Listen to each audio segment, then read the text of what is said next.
Bonjour à tous, c'est Étienne de Top 4 Phone et aujourd'hui j'ai le plaisir de vous présenter le HTC One Max. Et là quand on regarde la bête, on entre très clairement dans la catégorie des phablettes vu la taille du produit. Autant vous dire que pour tester ce smartphone, j'ai dû effectivement choisir mes pantalons en fonction de la taille des poches. Donc là on est sur le grand frère de la nouvelle famille des One chez HTC, composé du One Mini, du One tout court d'ailleurs, et du One Max que vous avez donc juste devant les yeux. Tous les trois sont très reconnaissables par un design identique, il n'y a pour le coup que la taille et la puissance qui changent et le prix bien entendu suivant le modèle. Donc concernant le prix, puisqu'on est dessus, ce One Max est de 699 € et le constructeur taïwanais compte bien aller marcher sur les plates-bandes de ses principaux concurrents. Bien entendu le Galaxy Note 3 de chez Samsung vendu aux alentours de 650 € et le Sony Xperia Z Ultra qui est lui à 680 €. Comme vous le savez, HTC a son identité propre, aussi bien pour le design que pour le caractère, grâce à sa célèbre surcouche Sense. En tout cas, que l'on aime ou que l'on n'aime pas, ce smartphone ne peut pas laisser indifférent, ça c'est certain. Donc, on avait parlé prix 700 €, c'est comme une belle somme, et nous espérons qu'HTC en fait en sorte avec ce produit que le consommateur en ait pour son argent. Mais pour le coup, nous allons voir ça tout de suite. Donc, nous aborderons comme d'habitude l'aspect visuel en premier, esthétique, le design, les finitions, blablabla. Ensuite, le hardware, en gros, est-ce qu'il est suffisamment musclé, est-ce qu'il a sous le capot, et bien entendu le software, donc l'éventuelle surcouche. Et là, croyez-moi, il y en a de la surcouche. Son comportement ensuite à l'utilisation, est-ce que dans la pratique c'est un bon téléphone, avant d'arriver à l'inévitable conclusion, est-ce que Top 4 Phone vous le conseille ou non? Donc comme d'habitude, je vous fais une petite explication encore, je teste le téléphone, comment je les teste? Donc je les teste au quotidien, comme si c'était le mien, MP3 matin et soir dans les transports pour aller au boulot, je surfe internet, en condition bien sûr, bien entendu, d'appel téléphonique pour me rapprocher le plus des besoins et de l'utilisation que peuvent en faire tous les types d'utilisateurs, aussi bien les utilisateurs lambda que les utilisateurs plus exigeants, notamment en phase de gaming et d'applications très gourmandes. Donc nous allons commencer par l'esthétique. Alors la taille, tout d'abord, ce téléphone, oui, il prend déjà, là j'ai dézoomé au maximum, vous voyez, il prend quasiment tout l'écran déjà dans sa hauteur. Donc hauteur de 16,4 cm, une largeur de 8,2 cm et une épaisseur un peu plus d'un centimètre, pardon, 10,29 mm exactement. Voilà, si je me rapproche. Alors effectivement, par rapport à sa taille, on a l'impression qu'il n'est pas très gros, mais croyez-moi, quand on l'a en main, on sent tout de suite que ce n'est pas un petit téléphone. Alors le poids, oui, le poids, 217 grammes, bah oui, c'est lourd, et ça, comme je vous le disais, on le sent bien en main, il n'y a pas de souci. Concernant la face avant maintenant, l'esthétique de ce phablette, donc deux haut-parleurs évidemment, un à chaque extrémité du téléphone, ça c'est quelque chose de vraiment propre à HTC, la technologie Boom Sound, on y reviendra tout à l'heure. Deux touches tactiles comme pour les HTC, comme pour tous les HTC, pardon, nous avons quelque chose de bien spécifique, donc pour ceux qui sont habitués à de l'Android classique avec trois touches tactiles, retour, home et menu, là nous n'en avons que deux. La touche home, attendez qu'on la voit bien quand même, que je fasse en sorte qu'elle soit rétroéclairée, la touche home et la touche retour. Donc uniquement deux touches tactiles de chaque côté du logo HTC. Voilà, donc sinon concernant la vide, écoutez, une vide qui prend presque toute la façade avant du téléphone, sauf les bords haut et bas bien entendu, qui sont en aluminium gris et très bien fait d'ailleurs. En haut, on retrouve un APN, bien entendu ici, capteur de luminosité, de proximité, qui apparaissent très clairement, et une diode de notification, que là vous ne pouvez pas voir, qui est cachée sous la grille d'un des haut-parleurs en haut, et qui n'apparaît bien entendu que quand elle s'allume. Concernant le dos du téléphone maintenant. Alors tout est en aluminium, de couleur gris clair, une couleur plutôt sympathique. Donc quelque chose au niveau design, au niveau arrondi, de bien pratique pour la prise en main. Le logo HTC lui qui est gravé en plein milieu de la coque. Juste au-dessus on retrouve le tout nouveau lecteur HTC d'empreinte, nous y reviendrons tout à l'heure pour un essai ou une petite explication de comment il fonctionne. Et encore au-dessus, bien entendu, l'APN et le flash LED. Le côté supérieur, nous avons le jack 3.5 bien entendu et le système infrarouge. Le côté inférieur, nous avons une entrée micro et l'entrée USB. Le côté droit, le bouton de contrôle de volume plus et moins que vous pouvez voir ici en le faisant briller un petit peu, qui ressort très très peu d'ailleurs, comme le bouton marche arrêt mise en veille, qui est juste en dessous. Tout est très bien intégré, rien ne bouge au niveau des boutons, c'est parfait. Côté droit, non, je viens de le faire, donc ça c'est le côté gauche, dis donc. Eh bien, on peut retrouver un loquet de déblocage du capot arrière qui s'enlève. On va vous montrer ça ensuite tout à l'heure. Côté design, bah écoutez, on est sur quelque chose de très moderne, aussi bien dans le visuel que dans le choix du matériau. Vous avez une bague blanche en plastique qui fait tout le tour du téléphone et qui apporte une classe supplémentaire, quand même, quelque chose qui passe bien et que j'aime bien également. Le téléphone lui est particulièrement bien fini, on est même fier de le sortir dans la poche, qu'on soit dans la rue, dans les transports en commun. Il faut dire de toute façon qu'avec sa taille, il ne passe pas vraiment inaperçu. Sinon au niveau de la prise en main, eh bien, comme vous pouvez le constater, je n'ai pas des très grandes mains, un petit peu des pattes de chaton, c'est pas terrible. Et effectivement au niveau de l'appréhension, c'est quelque chose qui convient mieux à des grandes paluches. Mais de toute façon, quoi qu'il en soit, dès qu'il s'agit d'utiliser le clavier, ça se fait à deux mains. Il est impossible de le faire à une main. Voilà, vous regardez, comme je vous l'ai dit, j'ai pas des mains très très grandes, mais pour toucher les bords, voilà, il faut vraiment comme ça, complètement impossible. Il faut à chaque fois se déplacer. Donc oui, éventuellement à une main c'est possible, mais c'est pas forcément évident.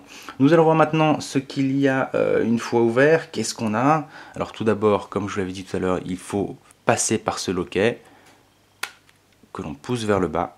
Vous avez entendu un petit clic et là vous voyez le capot arrière qui s'en va. Et regardons un peu ce que nous avons donc dans ce téléphone. Alors comme vous pouvez le voir, pas de double SIM, simple SIM. Et attention, nous sommes sur du format micro SIM. Donc vous avez un port micro SD juste ici pour augmenter la mémoire, ça c'est bien. Et pour le coup, même si on peut ouvrir l'arrière du téléphone, comme vous le voyez, la batterie n'est pas du tout, mais alors pas du tout amovible. Alors pour le coup, il est plus facile de retirer le capot que de le remettre. Je vais vous montrer ça quand même. Bon, une fois qu'on a le coup de main, c'est assez simple. Voilà, vous voyez sur le côté, vous avez des petits picots ici qu'on remet bien dans les emplacements destinés. Normalement, si c'est bien mis, on pousse le tout. Et le loquet devrait se remettre de lui-même ou quasiment. Ça y est, il est remis. Donc maintenant, on va pouvoir passer au test de solidité. Alors vous inquiétez pas, je ne vais pas le jeter par terre, mais je vais le bousculer un petit peu quand même pour voir s'il a une bonne intégrité. Premier test, torsion, je l'ai déjà fait. Ah, bah, vous voyez, là le capot était mal mis. Là vous avez entendu un petit crack, mais c'est pas le téléphone qui est en train de casser, il n'y a pas de souci. Donc au niveau de la torsion, bah écoutez, il n'y a pas de problème. Malgré sa taille, il résiste vraiment bien. Il résiste vraiment bien, donc ça c'est déjà un très très bon point. On va passer maintenant ensuite à la pression. Et là encore, au niveau de la pression, voilà, malgré la taille aussi, on pourrait se dire que la dalle tactile aurait tendance à partir de son milieu à s'effondrer un peu plus facilement. Enfin, s'effondrer c'est un bien grand mot, mais en tout cas être un peu plus souple. Et là, croyez-moi, j'appuie. Et l'écran qui est juste en dessous ne bronche même pas. Donc comme vous pouvez le voir effectivement à cause de l'arrondi arrière du téléphone, voilà, quand on le pose, un petit peu de jeu, un petit côté balançoire. Bon, rien de bien gênant, c'est vrai que quand on tape un texte voilà, dans cette position, c'est pas ce qu'il y a de plus pratique, mais de toute façon, avec cette taille de téléphone, il vaut mieux l'avoir à deux mains, ça c'est sûr. Bah écoutez, ces deux tests passés, l'impression de solidité du matériel est vraiment bonne, et donc plutôt rassurante pour l'utilisateur, et ça c'est un bon point aussi. Ensuite, côté image et son, qu'est-ce que ça donne? Alors tout d'abord, donc nous avons un écran de 5,9 pouces, donc là on est très très proche des 6 pouces, et on est sur du Full HD. Avec une densité de pixels de 367 ppi, donc pixels per inch. L'écran est plutôt de très bonne qualité et ça c'est un véritable plaisir à l'utilisation. Au niveau des couleurs, des contrastes, je vais vous montrer bien entendu dans une vidéo. Ah tiens, elles sont sympas les actus en ce moment, ah bah, super. On va faire une petite mise à jour. Voilà, donc je vous disais, au niveau de l'utilisation, l'écran c'est vraiment un régal, il n'y a pas de souci. Ce HTC One Max bénéficie d'un Corning Gorilla Glass 3, donc de dernière génération, donc une protection supplémentaire pour cet écran. C'est vrai qu'il est grand et une petite protection comme celle-ci, c'est toujours appréciable et c'est une bonne nouvelle. Concernant la dalle tactile, eh bien écoutez, elle est réactive. Elle est sensible, elle réagit bien, donc rien à signaler. Regardez, aucun ralentissement du bureau, mais bon, ça c'est aussi dû aussi au hardware bien entendu. Mais voilà, cette dalle tactile est un vrai bonheur, elle n'accroche pas, elle garde quelques petites traces de doigts, mais bon, sans plus. Sinon, côté son, haut-parleur, écouteurs, alors là je n'ai qu'une chose à dire pour les écouteurs fournis avec le téléphone, ils sont tout simplement excellents. Je ne sais pas si vous avez pu regarder l'unboxing donc de ce HTC One Max, mais il y avait ces écouteurs qui étaient présents. Donc voilà, un design assez particulier, donc on est sur de l'intra-auriculaire, donc il y en a qui aiment, il y en a qui n'aiment pas, je sais que moi je suis pas forcément fan pour m'enfoncer des trucs comme ça dans les oreilles, mais en tout cas à l'utilisation et au niveau du son, nous sommes sur quelque chose de vraiment très très bon. Le son est clair, il est puissant, il y a un bon équilibre entre les graves et les aigus, et ça a été vraiment un vrai régal pour moi en phase d'écoute, pour peu bien entendu que le fichier audio soit de bonne qualité. Donc un très très très bon point pour ces écouteurs intra-auriculaires qui a été livré avec le téléphone. Maintenant pour le haut-parleur, bah, écoutez, là on est aussi sur quelque chose de bien spécifique, on est sur le système HTC appelé Boom Sound, donc avec un double haut-parleur stéréo en façade, et qui envoie comme jamais, c'est un vrai régal, et je vais vous faire un test tout de suite. Alors...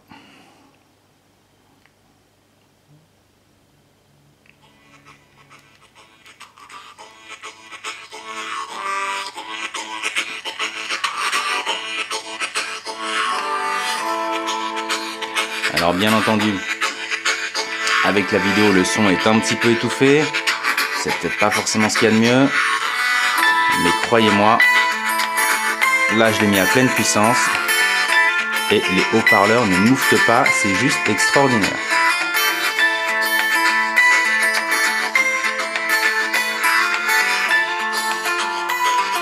L'application musique aussi est pas mal.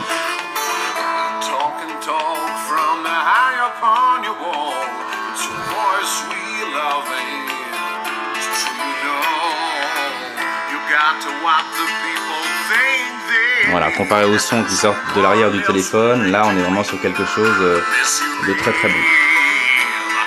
Comme je vous l'ai dit, quel bonheur d'avoir un son qui sort de l'avant du téléphone.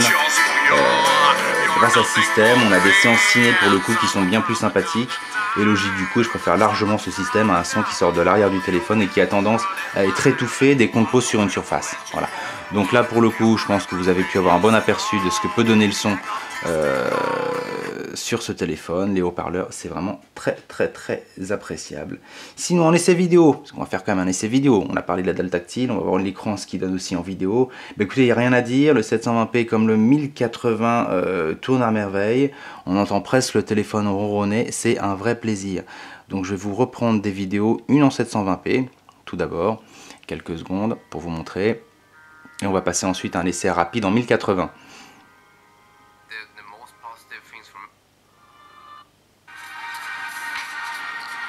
Voilà, donc là on est sur du 720p. Les angles de vue sont très très bons. Avec les haut-parleurs en façade, comme je vous le disais il y a quelques instants, l'immersion est totale. C'est un vrai plaisir. On va passer maintenant à un essai de fichier 720p, même 1080p, pardon, excusez-moi si je commence à dire des bêtises.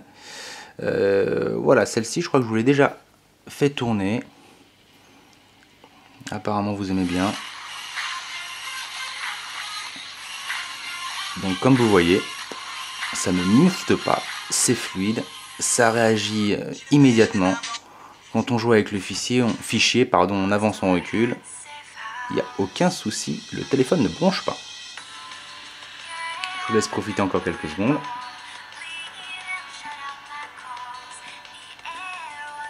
Toujours les angles de vue. Parfait. Voilà, je pense que ça suffira comme test pour pouvoir vous rendre compte de la qualité des vidéos qu'on peut passer sur ce téléphone. Sinon, hardware, alors qu'est-ce que ce téléphone nous raconte? Comme d'habitude, je vais envoyer une petite application que j'aime bien, CPU identifieur.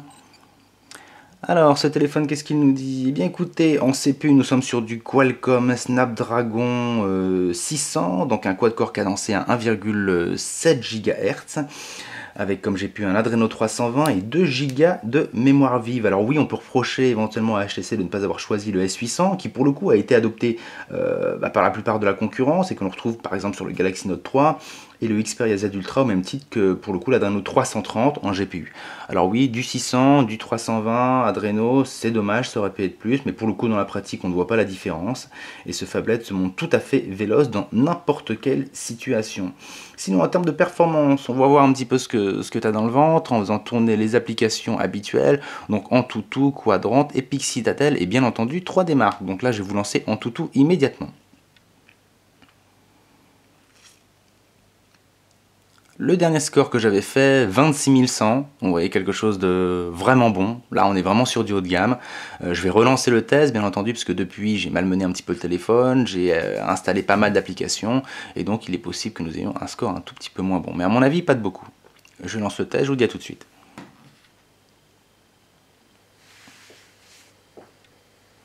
Alors, regardons un petit peu le score de ce téléphone. 26 368. Bon, bah écoutez, c'est excellent. Hein. Je crois qu'il n'y a rien à dire. Il est juste au-dessus d'un Xiaomi Mi 2S, donc la version surboostée du Mi 2. Et juste en dessous, un Samsung Galaxy S4. Et bien entendu, regardez, donc par rapport effectivement à la concurrence Samsung Galaxy Note 3, qui lui est équipé d'un S800 et qui lui approche quasiment les 35 000. Donc oui, effectivement, au niveau de la notation sur des benchmarks, notamment Antutu, il fait moins que la concurrence directe, notamment le Galaxy Note 3, mais on sait qu'avec un score pareil, 26 368, ce téléphone, j'ai du mal à dire téléphone, hein, vu la taille franchement, ce phablet va tout faire tourner sans aucun souci. Donc voilà, maintenant nous allons lancer la suite des benchmarks dont vous avez l'habitude, avec Quadrant en deuxième. Et c'est parti, nous allons voir ce qu'il nous dit. Regardons un peu maintenant les résultats. Ce que nous dit Quadrant. Your device. 11 858. Voilà, bah je crois que ça parle les scores parlent d'eux-mêmes, il n'y a pas de souci. 11 858, donc tout à fait cohérent avec le score d'Antutu qui était aux alentours des 26 000 juste avant. Donc voilà, quelque chose de très très bon. Donc on sait déjà avec ces deux tests que ce téléphone va tout faire tourner, en tout cas en théorie. On va voir en pratique comment ça se passe. On va passer maintenant au troisième test habituel avec Epic Citadel. Regardez, j'ai même pas besoin de zoomer, avec une taille d'écran pareille, extraordinaire. Je ne l'ai pas quitté pendant une semaine, hein. Chez moi, dans mon lit, même dans le bain, dans les transports en commun, à regarder des vidéos, c'était extraordinaire. Puis à jouer bien sûr, à jouer. Donc regardons un peu ce que va nous dire Epic Citadel. Ouais, joli château, super, allez avance.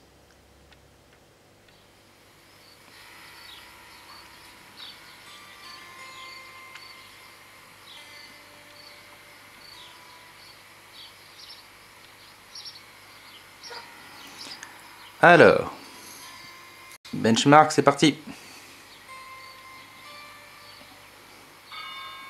Et bien voilà, 60 fps pour une résolution de 1920 par 1080, donc du Full HD. Encore un score qui confirme les précédents scores des autres benchmarks en tout et Quadrant, donc quelque chose de tout simplement excellent. Là, très clairement, on est bien sur, au niveau du hardware, téléphone haut de gamme, il n'y a pas de souci. Écoutez, maintenant, on va faire le... Oui, on quitte, je veux bien, oui, c'est gentil, merci. On va faire le quatrième et dernier test de benchmark 3D Mark, avec le test TED que voici.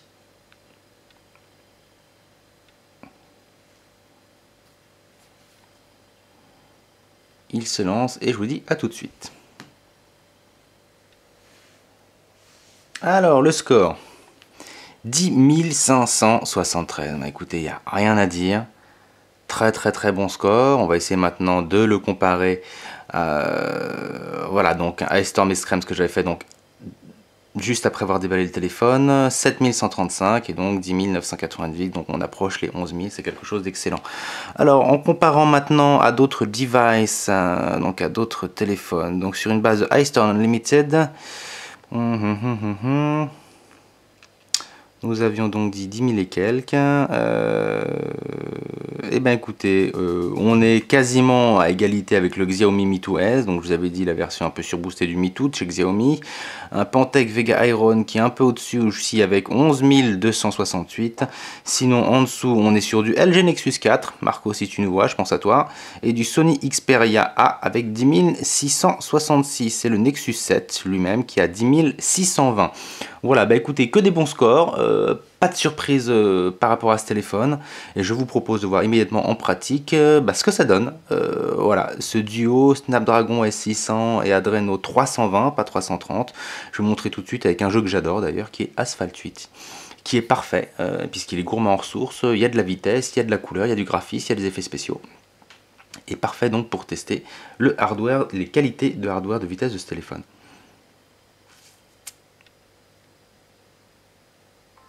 Vous voyez, démarrage rapide, c'est parfait. Donc bien entendu, je vais choisir une campagne solo. La pub, on la dégage.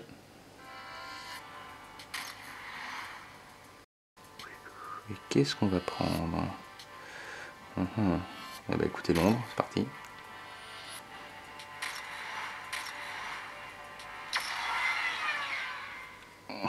Et avec le son en façade, c'est juste extraordinaire. Je me suis régalé, hein, vraiment, vraiment. Si vous avez l'occasion de tester un téléphone comme celui-ci, de l'avoir en tout cas entre les mains, même sans l'acheter, je vous conseille de l'essayer, ça vaut vraiment le coup.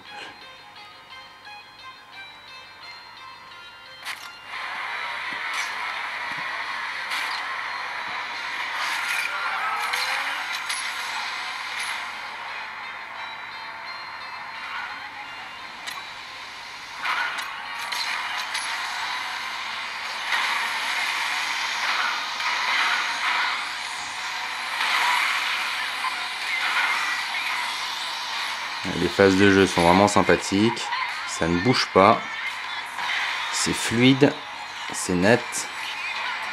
Le téléphone est très très réactif, la voiture réagit immédiatement dans quelle que soit la situation. Voilà, je ne vais pas jouer plus longtemps, je pense que vous avez bien compris que ce téléphone avec un essai sur Asphalt 8 comme ça peut tout faire tourner.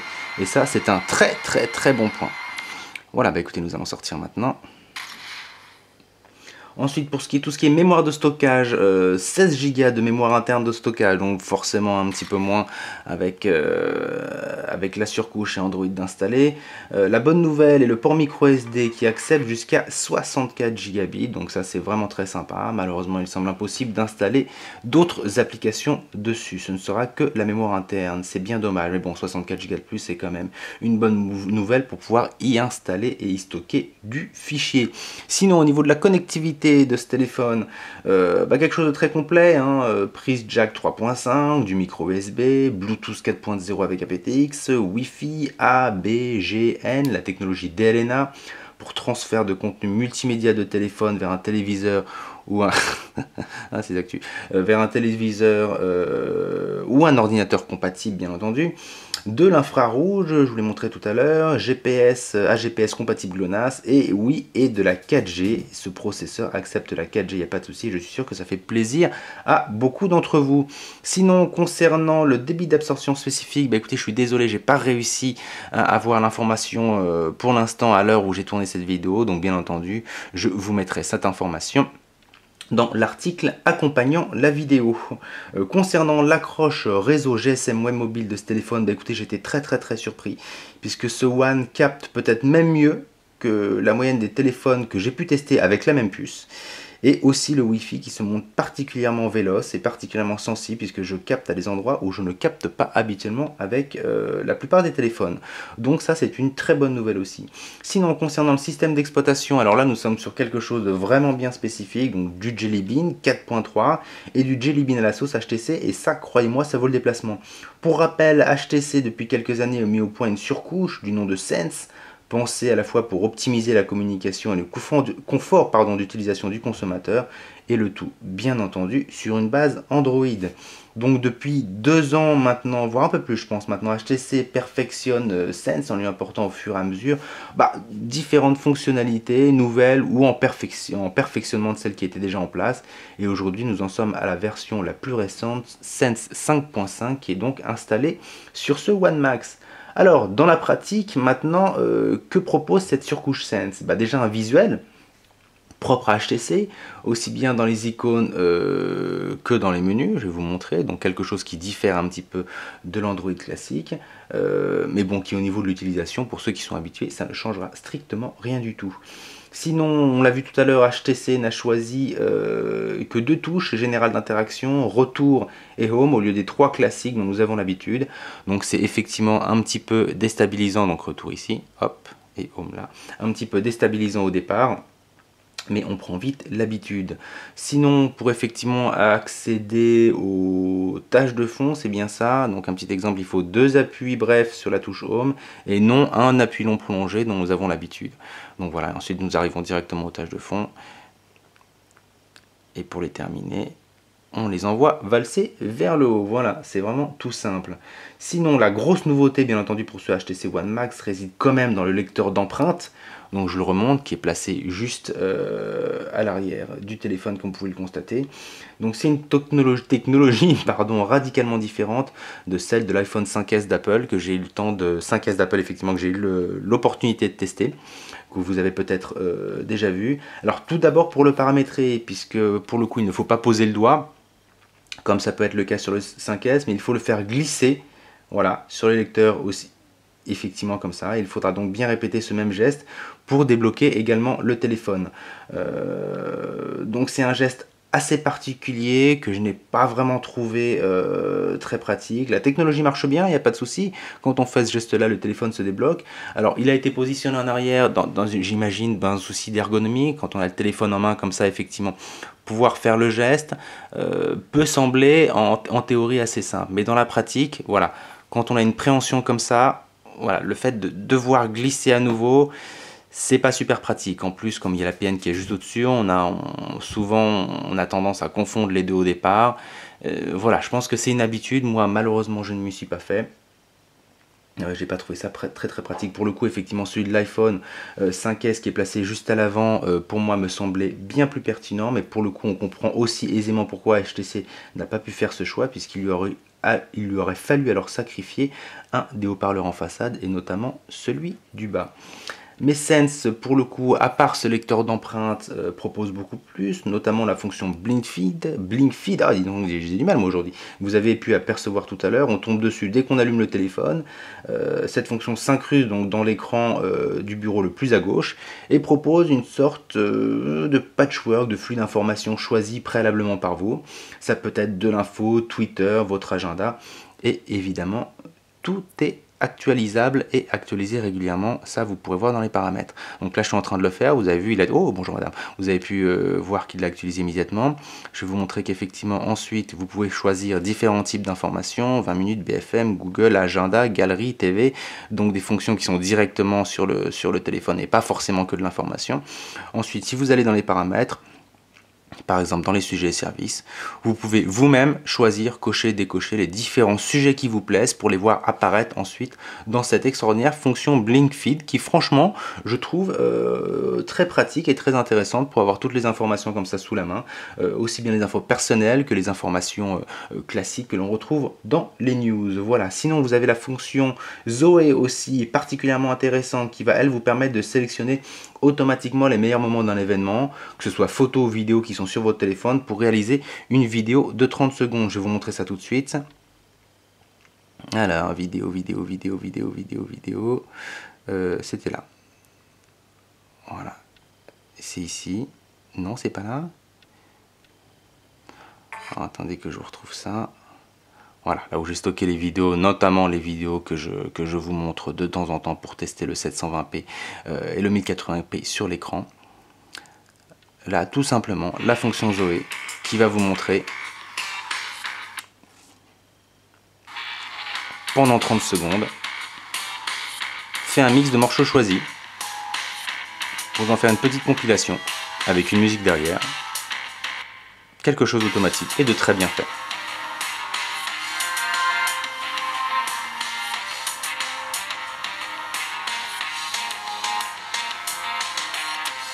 Voilà, un petit court-métrage qui est fait automatiquement.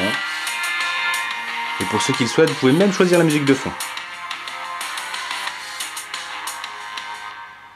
Et voilà, un petit extrait. Ensuite, je vais vous montrer quelque chose d'autre aussi. HTC propose également aussi de pouvoir faire une vidéo avec une lecture à vitesse variable, donc un enregistrement en vitesse lente, on va dire ça comme ça, qui peut vous permettre de faire des beaux ralentis sur une scène en particulier. Je vais vous montrer immédiatement. Alors pour le coup, j'avais fait enregistrer au préalable une petite vidéo pas très loin de chez moi. Voilà, une vidéo ralentie. Donc effectivement, je vous montre tout de suite. Dans les choix, vous allez dans thème et vous choisissez mode ralenti. Donc une fois que la vidéo est tournée en mode ralenti, vous la récupérez, un test photo, comme vous pouvez voir. Bonne qualité aussi, on en reparlera tout à l'heure. Vous sélectionnez la vidéo, vous allez dans ces paramètres pour la modifier, pour ainsi ajuster la vitesse de lecture, que vous mettez bien entendu au minimum. Et ensuite, pour choisir, vous choisissez manuellement l'endroit où vous voulez que l'action soit ralentie. Donc là, par exemple, on va se focaliser sur l'arrivée de cette voiture. Donc, le point d'entrée du ralenti. Et le point de sortie, on va le mettre là. Voilà. On enregistre le tout, ça prend quelques secondes. Bien entendu que le temps que la conversion se fasse en mode ralenti, vous allez voir le résultat. Arrivée de la voiture, ralenti, et vitesse normale. Oui, quelque chose de très simple, quelque chose de pratique, quelque chose d'amusant, voilà, accessible à tout le monde, comme vous l'avez vu, une sorte de petit didacticiel rapide, rien de bien compliqué, et donc accessible pour la plupart de personnes qui souhaiteront faire l'achat de ce téléphone. Donc voici quelques-unes des particularités de cette surcouche Sense faite par HTC. Alors sinon, ensuite, passons à l'usage pro ou perso. Bah, écoutez, les deux sont tout à fait possibles. Ensuite, je vous l'avais déjà dit pour un autre test du 601 HTC, là c'est à peu près la même chose. Sense est à mon goût plus fait pour le confort et l'amusement, et est peut-être un peu plus ciblé donc pour un usage personnel que professionnel. Mais maintenant, les deux sont complètement faisables, il n'y a aucun souci. Comme vous l'avez vu avec le Google Play, vous pourrez avoir accès à n'importe quel type d'application, aussi bien personnel, ludique, amusement que professionnel. Et vu les capacités du téléphone, aussi bien de l'écran que du hardware, tout est possible, il n'y a vraiment aucun problème. Je vais vous montrer quand même à l'essai sur internet avec un écran comme ça de cette taille, ce que ça peut donner à l'utilisation. Donc bien entendu, vous voyez là le type d'écran par rapport à ma main. Donc quelque chose de très facile. Bien entendu, à une main, c'est encore un petit peu compliqué pour atteindre les touches qui sont juste au-dessus. Il faut un petit déplacement de la main, voilà, comme ça. Mais c'est faisable. Maintenant, à deux mains, c'est un vrai régal. Donc je vous montre bien entendu que sur un téléphone comme celui-ci, avec un écran de 5,9 pouces, pouvoir aller sur le site de Top 4 Phone et voir les dernières actualités ou encore les derniers tests, c'est un vrai régal, comme vous pouvez le voir. Voilà. Voilà, pour ce test un petit peu à l'usage, comment ça se passe. Sinon, l'appareil photo, il s'agit d'un appareil photo de 4 millions de pixels, je sais, c'est très peu. Seulement, HTC y a implémenté ce qu'on appelle la technologie ultra pixel. Pour résumer, c'est une technologie qui est propre à HTC, permettant à l'APN de capter plus de lumière. Donc en fait, parfait dans les environnements sombres. Et le mieux, c'est que ça marche vraiment très bien. Alors, bien entendu, vous avez autofocus, l'APN est doté aussi d'un flash LED, avec enregistrement vidéo 1080p. L'appareil photo frontal, lui, est de 2,1 millions de pixels, avec un objectif grand angle de 88 degrés, et dispositif, lui aussi, HDR, comme l'APN arrière. Donc évidemment, pour la photo, nous allons faire un test tout de suite, avec notre habituel Marco, qui aujourd'hui, vous voyez, est en mode discount, moins 90% pour lui demander. Et nous allons faire un test évidemment avec flash et sans flash. Premier test. Alors, attendez, je nettoie l'APN 2 petites secondes, qui était un peu poussiéreux. Donc sans flash.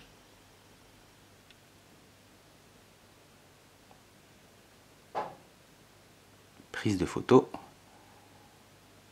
Et avec flash, je recommence. Voilà, bien entendu, ces photos, vous pourrez les retrouver en accompagnement de l'article de ce HTC One Max, il n'y a aucun souci. Sinon, concernant l'autonomie de ce téléphone, eh bien écoutez, on est sur une belle batterie de 3300 mAh, c'est une belle capacité, mais il faut au moins ça pour pouvoir faire marcher ce mastodonte. Quand vous voyez la taille de l'écran, il faut bien le nourrir. Et pour reprendre la formule de Marco, un test a été réalisé de la manière suivante, donc toutes les connexions allumées, Wi-Fi, Bluetooth, GPS, 3G, pas 4G pour le coup, effectivement, avec une vidéo YouTube et le volume des écouteurs à 50%, c'est vrai que la 4G ça consomme énormément quand même. La batterie aurait fondu comme neige au soleil. Donc je répète, avec les volumes des écouteurs à 50%, luminosité d'écran à 50%, ce sont seulement 5% de la batterie qui ont été consommés en 22 minutes. Donc je vous laisse juger. Ce qu'il faut savoir, c'est qu'effectivement 3300 mAh, une batterie comme ça ne se recharge pas en une demi-heure non plus. Donc attendez-vous effectivement à des temps de recharge quand même beaucoup plus importants que pour les téléphones classiques. Voilà. Sinon en conclusion, bah écoutez, moi qui suis pas fan des phablettes, je dois vous dire que j'ai adoré ce téléphone, vraiment. Oui, ok, il n'y a pas de processeur S800, juste entre guillemets, hein, bien entendu, un 600. Et alors, l'utilisation, je pense que ça va pas changer grand chose, parce que je pense sincèrement 95% des utilisateurs ne s'en rendront même pas compte à l'utilisation, puisque ce téléphone fait, vous l'avez vu, tout simplement tout tourner en termes d'application du Play Store. En plus, il est grand, il est beau. La technologie BoomSound pour moi est une pure merveille, c'est un appareil qui est fait pour le multimédia et en plus sa finition en alu est irréprochable. Par contre, évidemment, qu'est-ce qu'il est lourd et sans vouloir faire le macho, au niveau visuel, donc et au niveau du poids, c'est typiquement un téléphone de mec. La gente féminine, à cause de son poids, je pense, lui préféreront certainement une concurrence moins pesante et donc beaucoup plus maniable et plus pratique.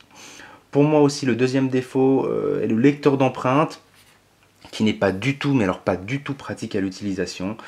Certes, il marche, mais pour avoir eu l'occasion de tester celui du 5S, il n'y a pas photo. Maintenant, à mon humble avis, le lecteur d'empreintes, quel qu'il soit, sur quelque téléphone que ce soit, ne reste qu'un gadget.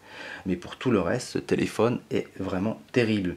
Bonne accroche réseau, bonne surcouche, Sense à la fois original et ultra complète pour l'amusement comme pour un usage plus sérieux. Il aurait peut-être mérité d'être un poil moins cher. Et encore, le prix peut éventuellement se justifier par la qualité de finition de cet appareil et cette formidable surcouche Sense. Donc oui, je vous conseille le HTC One Max, car pour moi, il a fait mon bonheur pendant la semaine durant laquelle j'ai pu le tester. Et cette qualité de son, je pense que c'est encore un téléphone que je vais avoir du mal à rendre. Mais bon, je vais bien être obligé.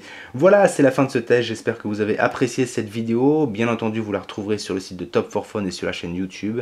Retrouvez-nous également sur Facebook, Twitter. Et moi, je vous dis à très bientôt pour de prochains tests. Il y a beaucoup de boulot en ce moment et croyez-moi, c'est tant mieux. Salut!